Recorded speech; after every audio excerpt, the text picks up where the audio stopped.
여러분, 전 세계 정치, 경제, 사회, 문화를 이렇게 꽉 쥐고 있는 민족이 어느 민족인지 아시죠?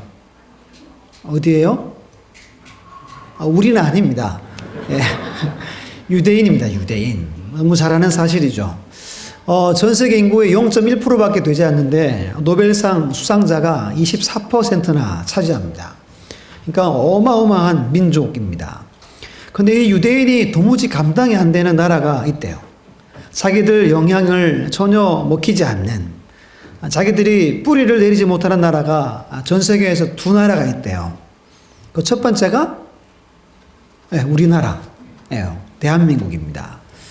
두 번째, 나머지 하나가 북한이래요. 같은 사람들, 같은 민족입니다. 근데 유대인들이 우리 한국인들을 엄청 많이 좋아한대요. 그래서 한 20년 전부터 한국인들이 좀 대단한 면이 있어서 연구를 20년 전부터 했답니다. 두 가지를 발견했어요. 첫 번째가 한국 사람이 전 세계에서 IQ가 가장 높다는 겁니다. 10번 테스트하면 7번 한국 사람들이 1등을 차지한대요. 그래서 이러니까 한국이 잘하는구나. 그리고 두 번째는 최근에 이제 몇 년 전에 밝혀낸 건데, 한국 사람이 세계에서 가장 부지런하다. 이렇게 이걸 그들이 찾아냅니다. 놀 때도 그렇게 열심히 노는 나라는 못 봤다. 유럽에 여행 가서 4시에 일어난대요. 그 나라, 이게 청소하는 분도 6시 넘어서 이렇게 길에 청소하신대요. 4시부터 CCTV에 찍힌 걸 어떤 교수님이 보여주더랍니다. 기급을 한대요. 복장은 관광객인데 행동은 근로자처럼 한다고 그럽니다. 이 부지런함이 EQ래요, EQ. 그러니까 우리나라 사람은 IQ와 EQ가 세계에서 가장 높다는 겁니다. 어딜 가나 잘 자리 잡고 어디 가나 두각을 드러낸다는 겁니다. 최근에 이런 소식 들어보셨죠? 지금 유럽 국가들이 다 국가들을 봉쇄했어요. 집에서 식사를 많이 하는데 한국 음식을 그렇게 많이 찾는답니다. 김치를 인터넷 뒤져가지고 손수 김치를 만들어 먹는데요. 제가 왜 주일 아침 이 귀한 설교 시간에 우리 잘난 이야기를 지금 하고 있잖아요. 그 이유는 인풋과 아웃풋 이야기를 잠깐 하려고 하기 때문입니다. 물론 IQ 1위와 EQ 1위가 우리 한국인들의 인풋이야. 그러니까 입력이 되었어요.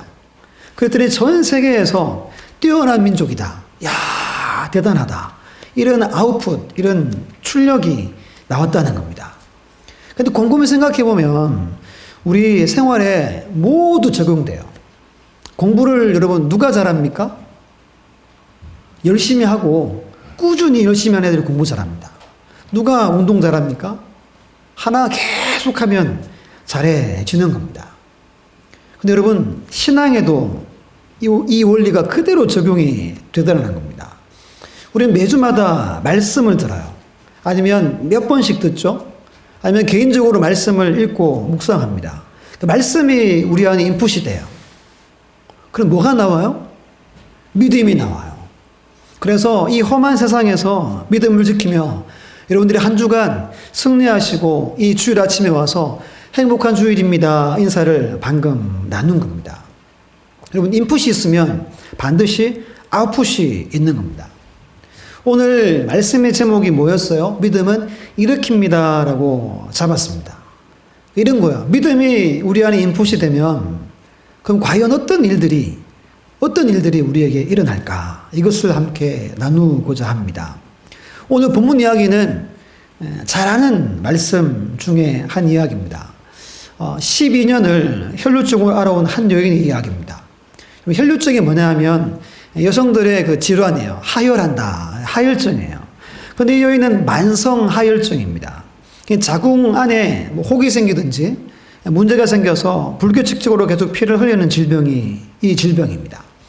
그럼 여러분 레위기에서 이 질병에 대해서 좀 소상하게 밝히고 있는데요. 우리 한번 찾아볼게요. 레위기 15장입니다.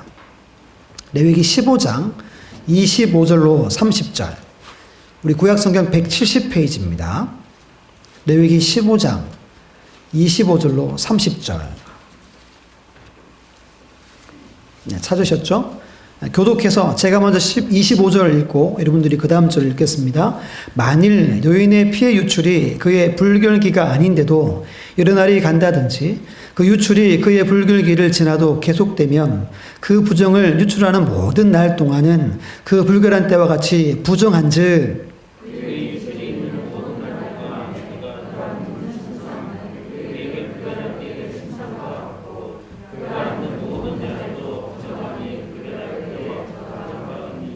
그것들을 만지는 자는 다 부정한즉 그의 옷을 빨고 물로 몸을 씻을 것이며 저녁까지 부정할 것이요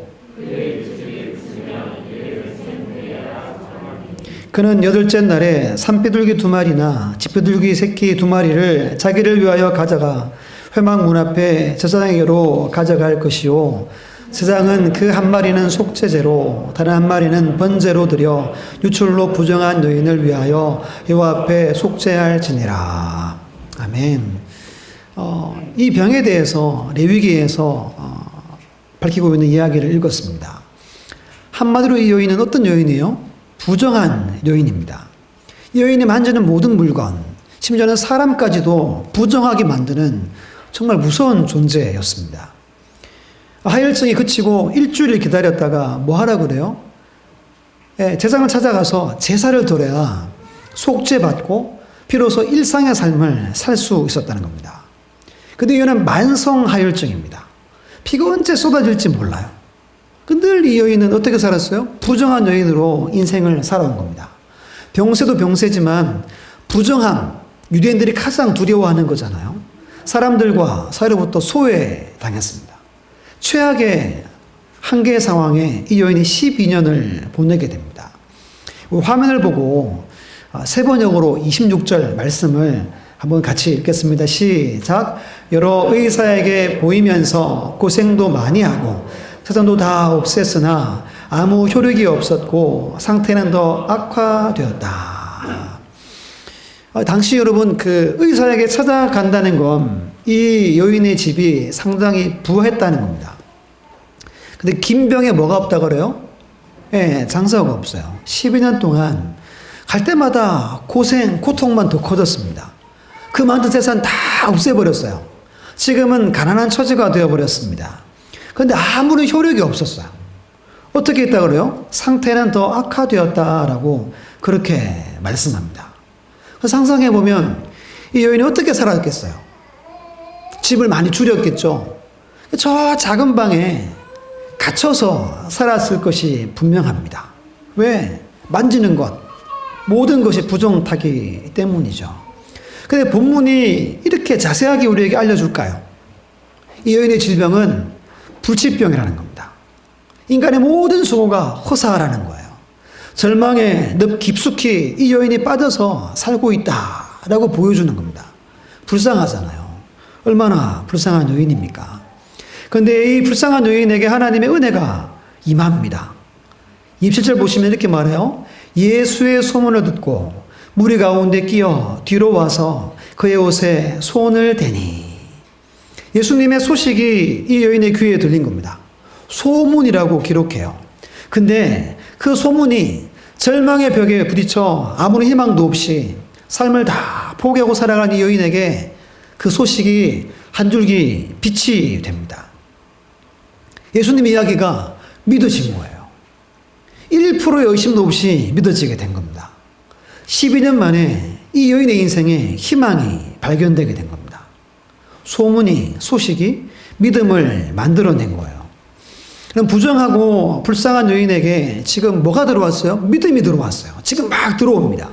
이 믿음이 이 여인의 삶을 덮어버리는 은혜의 역사가 시작이 되고 있는 거예요. 그 어떤 일이 나는지 세 가지를 볼게요. 첫 번째, 화면 보고 같이 읽습니다.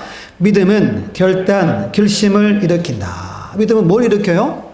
결단과 결심을 일으킵니다. 우리 28절 말씀을 한 목소리로 함께 읽습니다. 시작. 이는 내가 그의 옷에만 손을 대어도 구원을 받으리라 생각하밀러라. 아멘. 이 여인이 어떤 믿음이 생겼어요?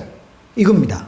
내가 예수님의 옷에 손만 대어도 이 지긋지긋한 질병이 나을 거야.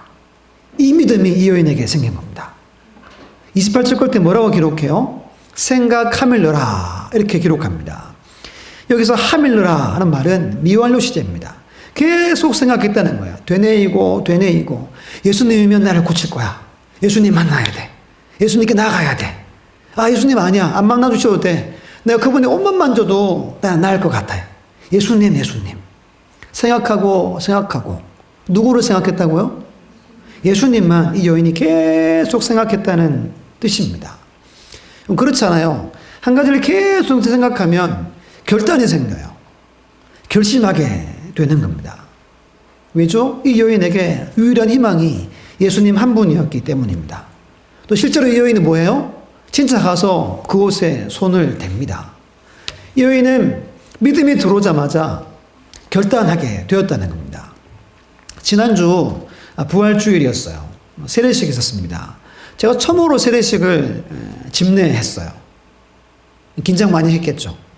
그런데 지난주 11시 예배인데 10시에 제가 주일학교 기도해주고 올라갔는데 목양실 문이 동그랗게 고장나서 문이 잠겨버렸어요. 큰일 났었어요. 지난주 저는 진짜 저기에서 완전 벌벌 떨고 막 이렇게 했었어요.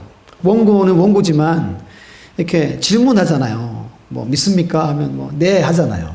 그게 책이 거기 있었어요. 가운도 목양실에 있었습니다.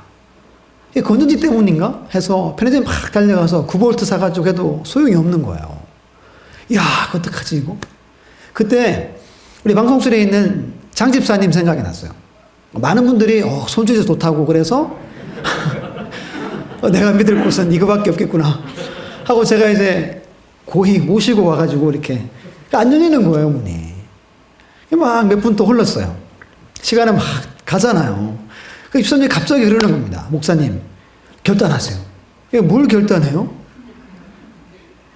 뭘 결단해요, 그렇죠? 문을 뜯자는 겁니다.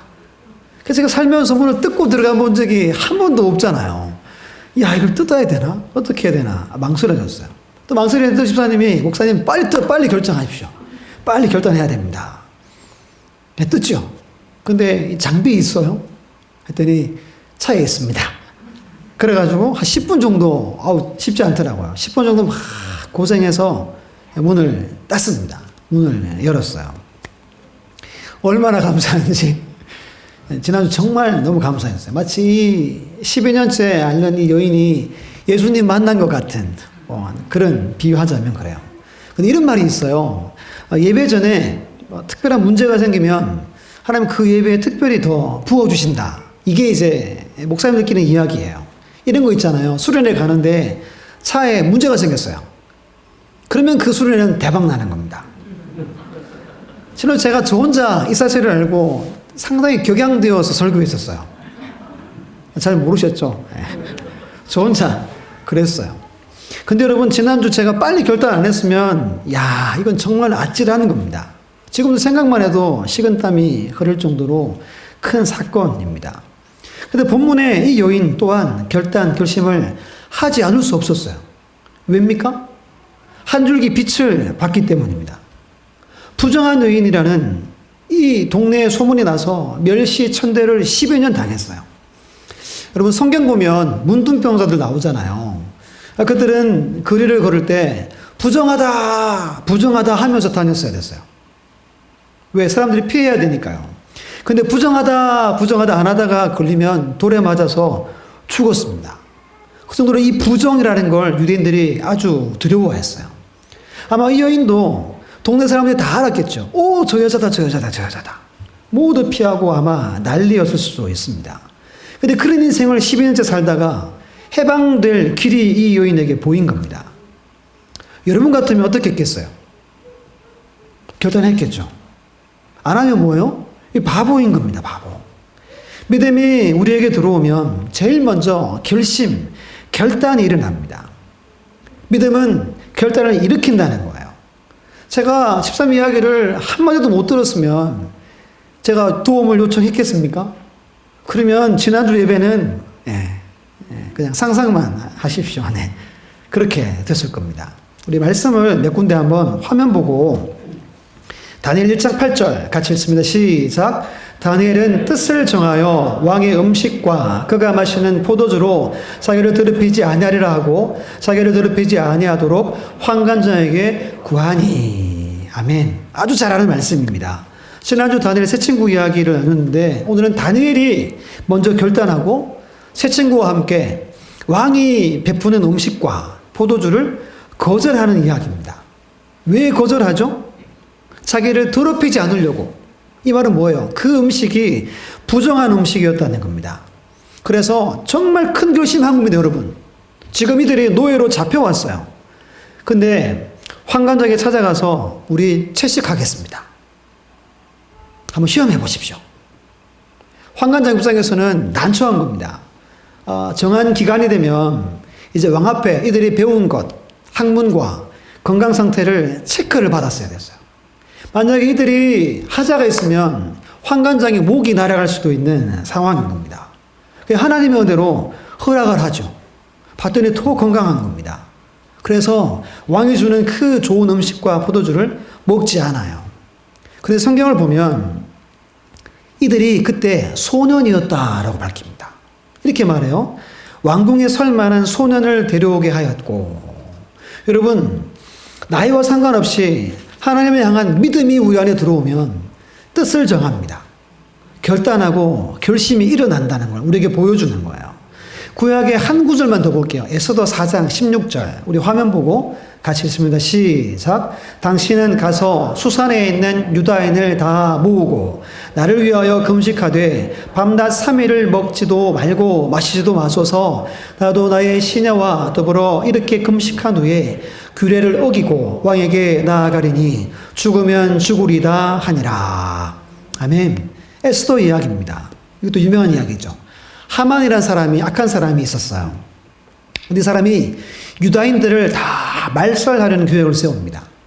근데 이 계획을 모르드게라는 이 에스더 왕후의 사촌이에요, 사촌. 이 알게 되고 지금 에스더에게 너 왕에게 나아가라. 이 규례를 어기고 이 말이 뭐냐 하면 왕이 호출해야만 왕에게 갈 수 있었어요. 갔는데 왕이 이걸 받아주지 않으면 그 자리에서 목숨을 잃었습니다. 에스더가 어떻게 합니까? 다 기도해 주십시오.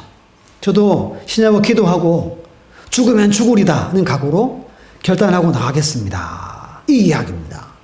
결과 다 아시죠? 유다인들 목숨을 다 건졌어요. 누가 처참하게 죽임을 당합니까? 예, 하만이 죽임을 당합니다. 이처럼 믿음은 결단을 일으켜요. 우리 신약의 한 구절만 화면 보고 고린도후서 9장 6절 7절인데요. 같이 읽습니다. 시작. 이것이 곧 적게 심은 자는 적게 거두고 많이 심는 자는 많이 거둔다 하는 말이로다. 각각 그 마음에 정한 대로 할 것이요 인색함으로나 억지로 하지 말지니 하나님은 절겨내는 자를 사랑하시느니라. 아멘. 갑자기 헌금 이야기가 나왔어요. 어떤 내용이냐면 가난한 사람들을 구제하기 위해서 특별 헌금을 하는 과정입니다. 근데 하나님이 이렇게 말해요. 각각 그 마음에 정한 대로 하라고 말씀합니다. 조금 전에 이야기, 다니엘과 에스더는 목숨이 달려 있었어요. 지금 이 신약의 이야기는 평상시 우리가 헌금하는 헌금 생활에 대한 이야기입니다. 이런 생각이 들었어요. 여러분, 목숨이 달려 있으면 예를 들면 제가 목사잖아요. 내가 목사인데 할 수 있어요. 우리 장로님들 내가 장로인데 할 수 있어요. 권사님들 그렇잖아요. 그래, 죽으면 어디 가요? 예, 천국 가잖아요. 그래, 결단할 수 있어요. 근데 헌금은 매주마다 아니면 때마다 하는 겁니다. 하나님 이렇게 말해요. 인색함으로나 억지로 하지 마라. 이 말 하나님이 안 받는다는 겁니다. 근데 이렇게 말해요. 각각 그 마음에 정한 대로. 이 말은 그 마음의 결심대로 하라는 거예요. 이 헌금의 원리는 여러분들 마음에 결심하는 대로 하시면 돼요. 많고 적음 하나님이 전혀 상관하지 않는다는 겁니다. 내 마음에 믿음이 있는 대로, 내 형편대로 헌금을 하는 겁니다. 그만큼 하시면 하나님이 기뻐 받으세요. 그리고 이렇게 말했죠. 즐겨내는 자를 하나님 뭐 한대요? 사랑하시느니라 라고 말씀하는 겁니다. 여러분, 여러분들의 일상에서 여러분들은 어떤 결단과 결심으로 생활하고 있습니까? 우리는 천국 시민이라고 해요. 우리의 시민권이 하늘에 있다. 이렇게 우리는 그런 존재입니다. 이 말의 뜻이 뭔지 아시죠? 우리와 이 땅은 잘 맞지 않다는 겁니다. 어긋나 있다는 거예요. 매일 매순간 결단하고 결심하지 않으면 믿음으로 살 수 없다는 겁니다. 성도다운 삶을 살 수 없다는 것을 의미하는 겁니다. 이 시간 예배를 드리는 여러분들과 또 온라인 예배 드리는 여러분들 모두에게 하나님이 믿음을 주셨어요. 우리 믿음이 있습니다. 그 우리는 늘 뭐 하며 살아야 됩니까? 결단하고 결심하며 살아야 함을 오늘 말씀하고 있습니다.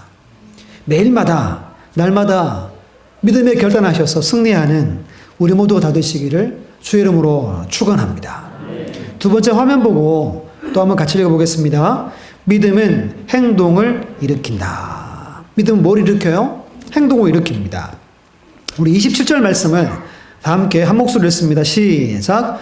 예수의 소문을 듣고 무리 가운데 끼어 뒤로 와서 그의 옷에 손을 대니. 아멘. 믿음의 결단이 있었던 이 여인은 불쌍한 여인이었잖아요. 행동을 하는 거예요. 행동을. 앞에서 설명드렸지만 죽을 각오를 한 겁니다. 무리 가운데 끼어라고 말합니다. 당시 예수님이 가는 곳마다 사람들이 엄청나게 몰렸습니다. 예를 들면 삭개오 이야기 다 아시죠? 삭개오. 키가 작았고 사람들이 다 미워했어요. 그 사람이 가는 길을 누구도 비켜주지 않았어요. 그래서 안 보여서 어디에 올라갑니까? 나무 위에 올라갑니다. 너무 사람들이 많아서 그런 겁니다. 이 여인은 어떻게 했겠습니까? 눈 질끈 감고 그 수많은 사람들 가운데 뛰어든 겁니다. 자기 인생 마지막을 건 거예요, 여러분. 승부를 건 겁니다. 접촉하는 사람마다 뭐 같아요? 부정 타요. 부정한 사람들이 다 되어버리는 겁니다. 이 무서운 행동을 이 여인이 하게 된 겁니다. 자기 목숨뿐 아니라 많은 사람들에게 피해를 주면서 행동을 취한 겁니다. 왜 한 겁니까? 이 여인의 마음에 강력한 믿음이 들어왔기 때문입니다. 아, 내가 지금 마지막이다. 저 예수님 놓치면 내 인생은 끝이다. 이 마음이 그에게 든 겁니다. 그래서 죽을 각오로 담대하게 인파를 헤집고 예수님께 나아가게 된 겁니다. 좀 읽었던 이야기 있잖아요. 다니엘 이야기, 에스더도 마찬가지잖아요. 환관장에게 어떻게 감히 나갑니까? 그 어린 소년이. 근데 믿음은 행동을 하게 한다는 겁니다. 시험해 보십시오. 용감하게 이야기를 한다는 거예요. 에스더 왕에게 달려갈 수 있다는 겁니다. 자기 민족의 그 목숨을 위해서 믿음으로 행동을 한 겁니다. 우리 구약의 열왕기의 한 구절만 우리 화면 보고 같이 한번 또 읽어보겠습니다. 시작. 여인이 물러가서 그 두 아들과 함께 문을 닫은 후에 그들은 그릇을 그에게로 가져오고 그는 부었더니. 아멘. 어떤 얘기냐면 엘리사 시대 때 이야기입니다. 선지 생도라고 들어봤죠. 지금은 선지자의 제자라고 하는데 그 가정의 이야기인데 남편, 그러니까 선지자가 세계회에서 훈련받고 있다가 남편이 먼저 죽어버린 거예요. 그러니까 아내와 두 아들밖에 없습니다. 근데 빚을 계속 져서 그 빚을 진 사람들이 두 아들을 종으로 데려가려고 하는 상황이에요. 급하잖아요. 엘리사에게 막 달려갔습니다. 도와주십시오. 도와주십시오. 그때 물어요. 그러면 너 집에 뭐 있냐? 뭐라 그래요? 기름 한 그릇밖에 없습니다. 그러면 동네에 다녀서 그릇을 다 빌려와라 라고 하죠. 이야기 아시죠? 두 아들이 동네에 가서 기름을 채우기 위해 그릇을 다 빌려옵니다. 얼만큼 빌려왔겠어요? 하나님의 사람 엘리사를 믿는 만큼이죠. 아마 많이 가져왔을 것 같아요. 그래서 와서 오늘 읽은 이야기 그겁니다. 아들들이 그릇을 대면 이 엄마는 계속 붓는 겁니다. 언제까지요? 그릇이 닿을 때까지. 마치 예수님 때 오병이어처럼 모두가 배불리 먹고 부스러기가 남을 때까지 끊어지지 않은 것처럼 기름이 끊어지지 않았어요. 그 기름을 팔아서 행복하게 살았다. 이 성경의 이야기입니다. 이 여인과 두 아들이 누구를 신뢰했어요? 하나님의 사람을 신뢰했습니다. 믿었어요. 온 동네를 뛰어다녔습니다. 그리고 그 빚으로부터 해방을 한 겁니다. 믿음의 이처럼 행동하는 거예요. 여러분 혹시 SFC라고 혹시 들어보셨습니까? 처음 들어봤죠? 아마 흔치 않습니다. 이게 풀이하면 Student for Christ, 예수님을 위한 학생들이에요. 한글로 하면 학생 신앙 운동이라고 합니다. 이게 고신교단의 중고등부를 일컫는 명칭이에요. 호칭이에요. 제가 중고등부 때 학생 신앙 운동을 했었습니다. SFC 소속되어 있는 학생들을 이렇게 불러요. SFC 운동원이라고 불러요. 운동원. 제가 이제 운동원 출신이에요. 운동원 출신. 여러분, 신앙은 운동이에요. 운동이라는 단어를 제가 찾아봤어요. 뭐냐면 건강의 유지나 증진을 목적으로 몸을 움직이는 것이 운동입니다. 이렇게 묻잖아요. 당신 운동해요? 저는 숨쉬기 운동해요. 이렇게 하잖아요. 운동이 아닌 거죠. 왜? 몸을 움직이지 않는 거니까. 신앙도 움직이는 겁니다. 신앙도 행동인 거예요. 이걸 우리가 믿어야 됩니다. 그 말씀을 한 군데 찾아볼게요. 우리 신약의 야고보서 2장입니다. 373페이지 야고보서 2장 17절입니다. 17절부터 밑으로 몇 구절 보겠습니다. 제가 17절 읽어볼게요. 행함이 없는 믿음은 그 자체가 죽은 것이라. 18절 다 같이 읽습니다. 시작. 말하기를 너는 믿음이 있고 나는 행함이 있으니 행함이 없는 내 믿음을 내게 보이라. 너는 행함이 없는 내 믿음을 내게 보이리라. 20절 제가 읽습니다. 허탄한 사람아, 행함이 없는 믿음이 헛것인 줄을 알고자 하느냐. 우리 26절 같이 읽습니다. 시작. 영혼 없는 몸이 죽은 것 같이 행함이 없는 믿음은 죽은 것이니라. 아멘. 믿음은 뭐 하는 거래요? 행함이랍니다. 행함이 없는 믿음은 믿음이 아니다. 헛것이다. 허상이다. 죽은 믿음이다. 죽은 믿음이라는 게 있어요? 없어요? 없어요. 믿음이 아니라는 겁니다. 사랑하는 여러분, 이 주일 아침에 하나님 우리에게 믿음을 힘이 주셨어요. 우리에게 그러면 믿으면 너 움직여라. 너 행동해라. 그게 살아있는 믿음이다. 라고 말씀합니다. 이 믿음으로 행동하는 우리 교회와 우리 모든 성도님들 다 되시기를 주의 이름으로 축원합니다. 마지막 세 번째입니다. 세 번째. 화면 보고 같이 읽습니다. 시작. 믿음은 역사를 일으킨다. 우리 29절 30절 말씀 제가 한번 읽어볼게요. 보세요. 이에 그의 혈루 근원이 곧 마름에 병이 나은 줄을 몸에 깨달으니라. 예수께서 그 능력이 자기에게서 나간 줄 곧 스스로 아시고 무리 가운데에서 돌이켜 말씀하시되 누가 내 옷에 손을 대었느냐 하시니. 아멘이죠. 믿음으로 결단하고 행동했던 이 여인에게 무슨 일이 일어났어요? 그 만성 하혈증이 나은 겁니다. 치료받은 거예요. 정말 할렐루야잖아요. 이 여인의 몸이 먼저 강하게 깨달았어요. 그리고 예수님도 능력이 자기에게서 나간 줄을 아셨다라고 말합니다. 우리 3장의 10절 한번 볼게요. 마가복음 3장의 10절입니다. 마가복음 3장 10절 같이 한번 읽어보겠습니다. 시작. 이는 많은 사람을 고치셨으므로 병으로 고생하는 자들이 예수를 만지고자 하여 몰려왔습니다라. 아멘. 그때 당시 상황을 설명해 줍니다. 수많은 사람들이 뭐 하려고요? 예수님의 그 옷자락 만지려고 막 몰려들었어요. 그런데 오늘 이 본문에서는 누구만 치료받았어요? 한 여인만 치료받습니다. 믿음으로 결단하고 행동했던 이 여인만 그 12년 동안 앓았던 지긋지긋한 질병이 치료됩니다. 믿음은 이처럼 역사를 일으킨다는 거예요. 이것을 믿습니까? 하나님은 전지전능하시죠. 능치 못함이 없습니다. 불가능이 없습니다. 하나님의 능력은 무한하십니다. 이 사실을 믿습니까? 그러면 우리 마가복음 16장 찾아볼게요. 지난 주일날 부활주일 새벽에 나눴던 말씀인데요. 마가복음 16장 17절 18절 이 말씀도 잘 아시는 말씀입니다. 우리 큰 소리로 17절 18절 함께 읽습니다. 믿는 자들에게는 이런 표적이 따르리니 곧 그들이 내 이름으로 귀신을 쫓아내며 새 방언을 말하며 뱀을 집어 올리며 무슨 독을 마실지라도 해를 받지 아니하며 병든 사람에게 손을 얹은 즉 나으리라 하시더라. 아멘. 이 말씀의 배경이 이렇습니다. 예수님이 부활하셨는데 그 소식을 전하는 제자들의 말을 아무도 안 믿었어요. 부활을 못 믿었어요. 그들에게 예수님이 이렇게 말씀하는 겁니다. 믿는 자에게 뭐가 따른대요? 표적이 따라요. 내용이 뭡니까? 귀신이 도망가요. 귀신이 벌벌 뜬다는 겁니다. 새 방언. 이 새 방언이 필요한 이유가 뭐예요? 하나님과 더 깊은 영적 교제를 위해서 필요합니다. 뱀을 집어 올리고 어떤 독을 마셔도 해를 받지 않아요. 마지막에 뭐라고 표현해요? 병든 자에게 손을 얹은 즉 나았다. 치료의 역사가 따릅니다. 누구에게 따릅니까? 믿는 자에게 따르는 겁니다.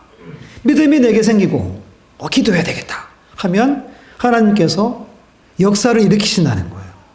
여러분, 질병 치유도 특별한 은사자들만의 전유물이 아니라는 겁니다. 믿으면 역사는 일어나는 겁니다.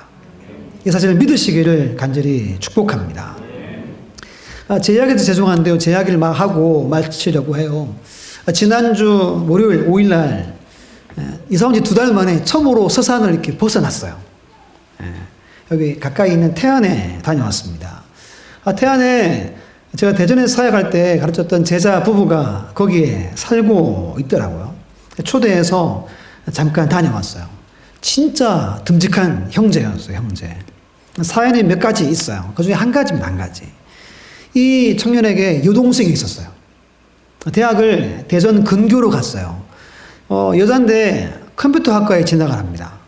근데 아빠가 너 통학해 해가지고 통학을 하는 바람에 친구를 못 사귀어요. 그래서 집에서 무슨 과라 그랬어요? 컴퓨터학과니까 뭘 했겠어요? 컴퓨터 게임을 합니다. 게임 중독을 정말 지나치게 했어요. 몇 개월에 한 번씩 본체를 이렇게 교체했다고 제가 들었어요. 그렇게 오랜 세월을 보내고 눈에 문제가 생기기 시작합니다. 눈을 못 뜨는 거예요. 집은 암흑이었어요. 저렇게 뒤에 시계 있잖아요. 좀 크지만 보통 집에 뭐 작게 있는 전자시계 같은 거 있잖아요. 그것도 다 검정 테이프로 다 이렇게 막아놨어요. 집에서 시커먼 선글라스 끼고 있고 불은 못 켜요. 그 생활을 하고 있었습니다. 근데 이 오빠가 제게 와서 이렇게 부탁하는 거예요. 목사님, 제 동생 위해 집에 와서 기도 한번 해주세요. 와, 어떻게 기도해야 돼요? 눈에 손 얹고 기도해야 되잖아요. 근데 제가 자신이 없었어요. 와, 이거 어떡하지? 안 된다 할 수도 없잖아요. 제가 그때 목사였는데, 야, 어떡하나. 그래서, 그래, 그럼 금식해야 되겠다. 일주일이 있었어요. 일주일 금식해야 되겠다. 금식을 했어요. 근데 그때 대전에 있는 교회가 3주 특세를 했었어요. 담임 목사님이 한 주하고 부목사님 2분이 한 주씩. 근데 그 주간에 제가 이제 당분이어가지고 금식하며 특세를 인도하고 주일 오후 직장 청년들 예배를 마치고 한 25명 정도 갔어요. 가는 동생이 거절하는 겁니다. 나 안 받는다. 그때 한 20대 중반이었어요. 얼마나 부끄러워요, 여러분. 그렇잖아요. 자기보다 조금 나이 많은 언니 오빠들이 왔지만 부끄러워서 거절해요. 근데 이 오빠가 믿음이 좋았어요. 내가 너 눈 낮을 때까지 다 치료비 다 되겠다.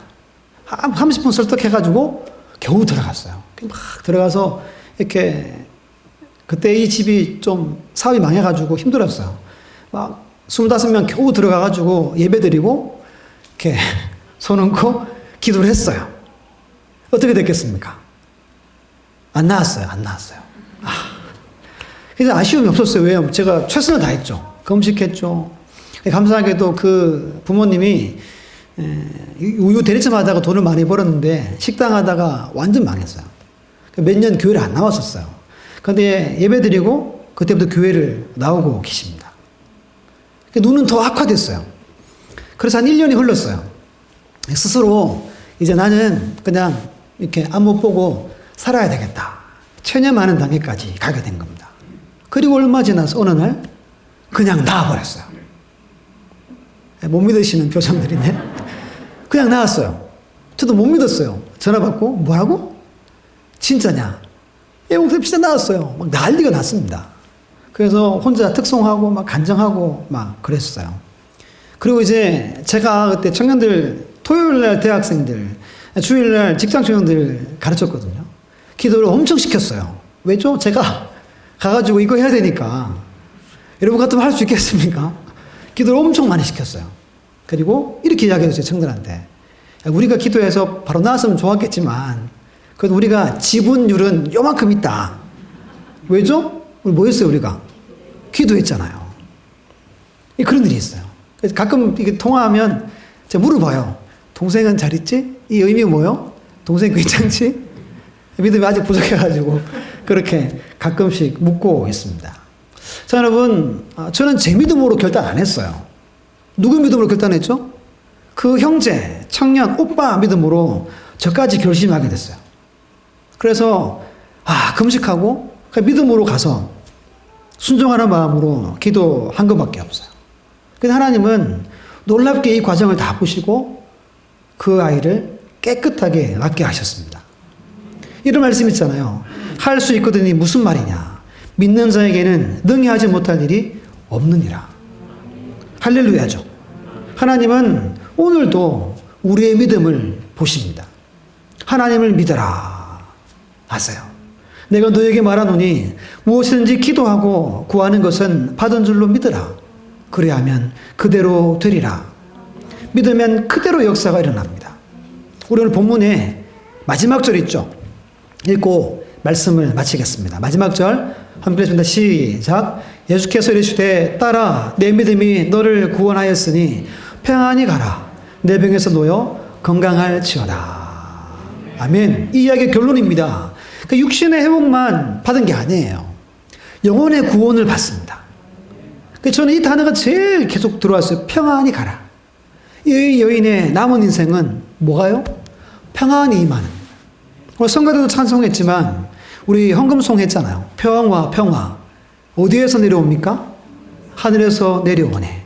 그 사랑의 물결에 영원토록 내 영혼을 덮으소서. 이 여인의 남은 인생은 평화였어요. 평안이었습니다. 왜 이 은혜가 이 여인에게 임합니까? 믿음으로 결단했어요. 믿음으로 행동했습니다. 믿음으로 하나님의 놀라운 역사를 경험할 때 우리의 인생에 우리의 가정에 주님 주신 평안이 넘친다는 겁니다. 이 은혜가 여러분들의 모든 삶에 남은 인생에 넘쳤으면 참 좋겠습니다. 믿음으로 결단하십시오. 그리고 믿음으로 움직이고 행동하시기를 부탁드립니다. 그럼 하나님은 반드시 역사할 줄 믿습니다. 이 은혜가 충만하시기를 주의 이름으로 축원합니다.